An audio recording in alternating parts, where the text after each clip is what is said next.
Midjourney 是一款文本到图像的 AI 工具，它能够根据您的文本提示生成华丽的视觉效果。最新版本的 Midjourney V5 生成的图片逼真程度简直可以以假乱真。然而，由于一些使用者滥用该工具，生成了各种各样的换脸照片，有些甚至涉及亵渎宗教人物、丑化政治领袖和商界精英，还有可能被有心人士用于诈骗等犯罪活动。此外 ，Midjourney V5 对服务器 GPU 的算力要求过大，加之用户量太大，需要巨额经济投入。如果继续免费提供该服务，公司将面临巨大的压力。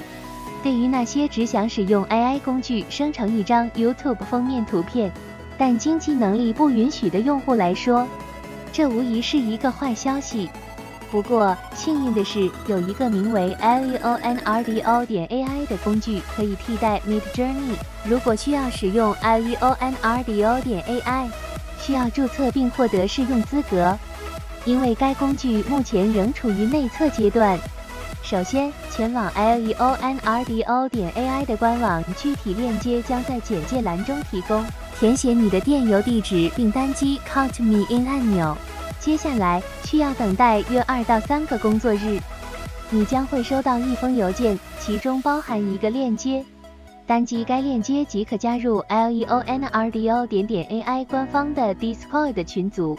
在 Discord 群组中，你可以选择您的语言并填写一个表格。完成表格后，需要再等待1-2天，你将会收到一封邮件，其中包含一个链接。单击该链接即可进入 Leonardo.ai 的图片生成区域。在 Leonardo.ai 的主页面，每个用户每天有150个 token 可供使用。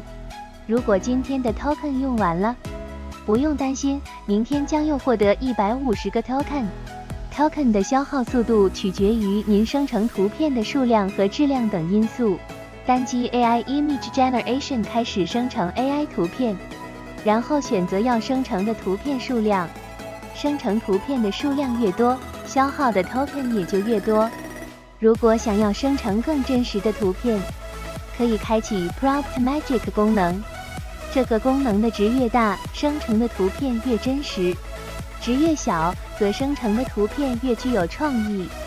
此外 ，Leonardo.ai 提供了各种各样的模型和平台，几乎可以生成所有风格的图片。如果官方模型没有您想要的，您可以选择由社区制作的模型。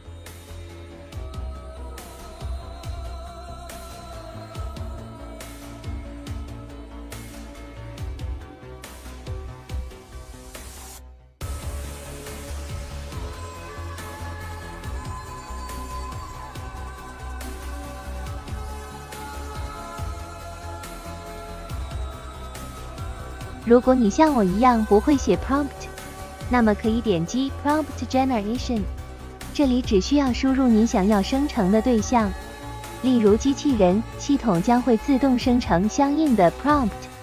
这些 prompt 能够让生成的图片更真实。